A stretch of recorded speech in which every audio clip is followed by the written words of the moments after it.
John, it's just absolutely surreal. Yesterday, this would have been full of commuters making their way back and forth to work. Today, it has become an impromptu bomb shelter, and it is just full. We arrived here about 15, 20 minutes ago. We were outside, and then we heard a series of thuds and saw people start to pour in here, and I think you can get a sense of just how many people are taking shelter here right now.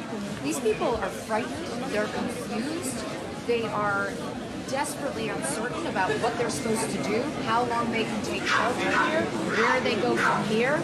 There are a lot of children in here, there are a lot of animals, dogs, pets. We've seen students who are studying here in Ukraine from outside the country.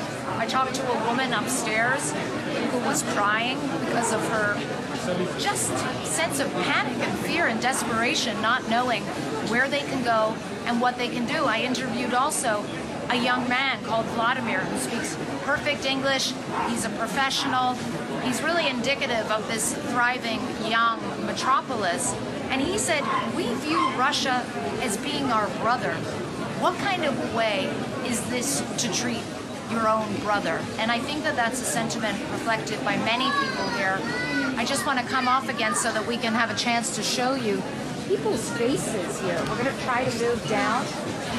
And you can see people have been waiting here, some of them for hours and hours. And you can see they have their pets, they have their families. And there's just no sense of what happens next. What is their new reality? Because the reality is here in Kharkiv, Russian tanks are making their way here, and nobody knows what their objective is. Are they going to surround the city? Are they going to occupy the city? We heard President Putin yesterday saying that they don't believe, that they have no intention of occupying the city. But there is so much uncertainty around this moment and such a paucity of information coming in about what people's course of action should be. The streets are largely deserted. We saw people buying... Hi, do you speak some English? Can you tell me, what are you doing here?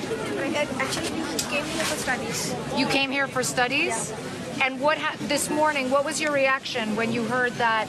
Actually, it's very horrible, very scary. And what have you been told to do? What made you come to the bomb shelter?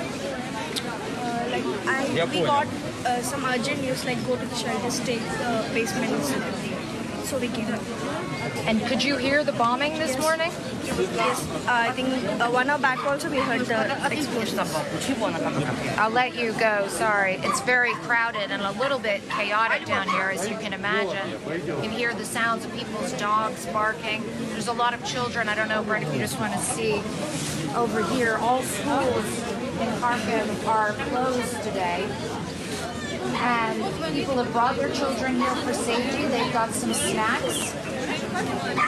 They put some blankets on the floor. But how long can people stay here without any sense of what's going to happen to their lives? Where do they go from here? What is the new reality going to be? That's a question John and Brianna